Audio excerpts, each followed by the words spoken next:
You know that phone in your pocket, or maybe the one in your hand right now? What if I told you it holds the key to a secret story, the story of how our entire world got connected? Today, we're going to unlock the amazing history of the internet.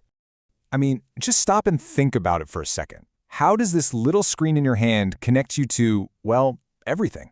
Videos from across the planet, chats with friends thousands of miles away. It can answer almost any question you can dream up. It feels like magic, right? But it's not. It's technology. And it has an absolutely fascinating story. You see, every single phone has this hidden history. A story that started a long, long time ago, way before smartphones or even the very first computers were ever a thing. That's because your phone is so much more than just a piece of glass and metal. It's actually a key, a special key that opens the door to a gigantic invisible network that stretches all across the globe. So in this explainer, we're going to explore exactly how that incredible network was built, piece by piece. Okay, so where does a story like this even begin? Well, before we could ever have an internet, there was one huge problem that needed to be solved, and it all came down to a really simple but totally powerful idea. We had to make computers talk to each other. Just try to imagine this for a second. A world full of computers, but every single one of them was completely alone.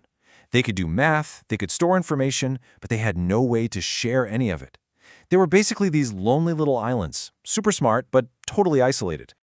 And that was the big question that scientists and engineers were obsessed with. How could they build bridges between these computer islands? How could they get them to share ideas, to share information? The answer, it turned out, was something called a network. And you know what? The basic idea is beautifully simple. A network is really just a connection. I mean, when you and a friend are talking, you're a little network, sharing information back and forth. The scientists wanted to do the exact same thing, just for computers. So they got to work.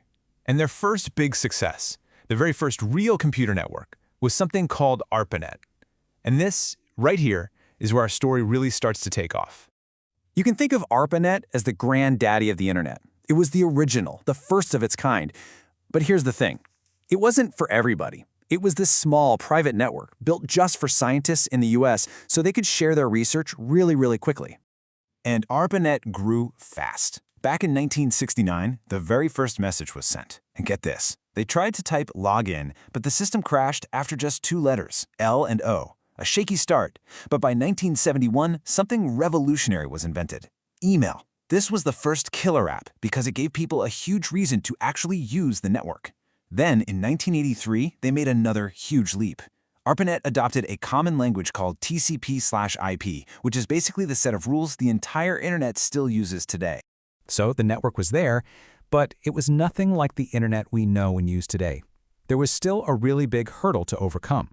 The solution? Well, it was the next giant leap in our story, the World Wide Web.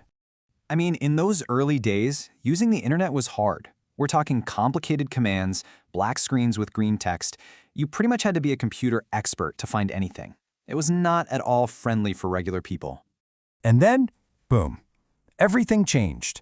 The World Wide Web came along. It was this whole new system with websites and links that organized all the information. Suddenly, you could just click on things to explore. It made the internet visual, easy, and for the first time, open to everyone. Okay, and this brings us to something super important, because a lot of people get this mixed up. The internet and the World Wide Web, they're not the same thing. Here's an easy way to think about it. The internet is like the physical roads that connect all the cities.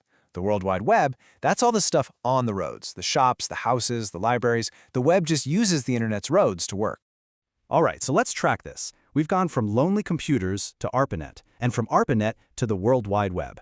So how does all of that get us back to the device you're holding right now? It's kind of mind-blowing, isn't it?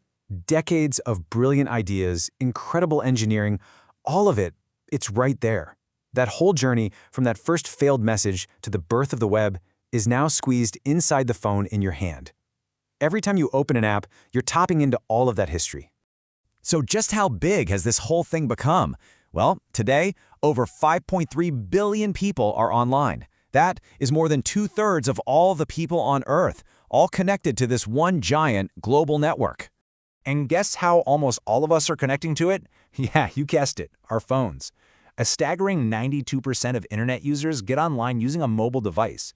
So that little key we talked about at the beginning, it's not just a key anymore, it's the main key for pretty much everyone on the planet. So we've seen where the internet came from, this incredible journey from the past. But what about the future? Where does this all go from here? I mean, what a story, right? We went from a simple experiment just to get two computers to talk to each other to a global network that connects billions of us right from our pockets. It's really an amazing story of human connection. So the first big chapter of the internet was all about connecting computers. The second chapter was about connecting people. Now, the next chapter is being written as we speak. So the question I'll leave you with is this: what are we going to connect next? Thanks for joining us for this explainer.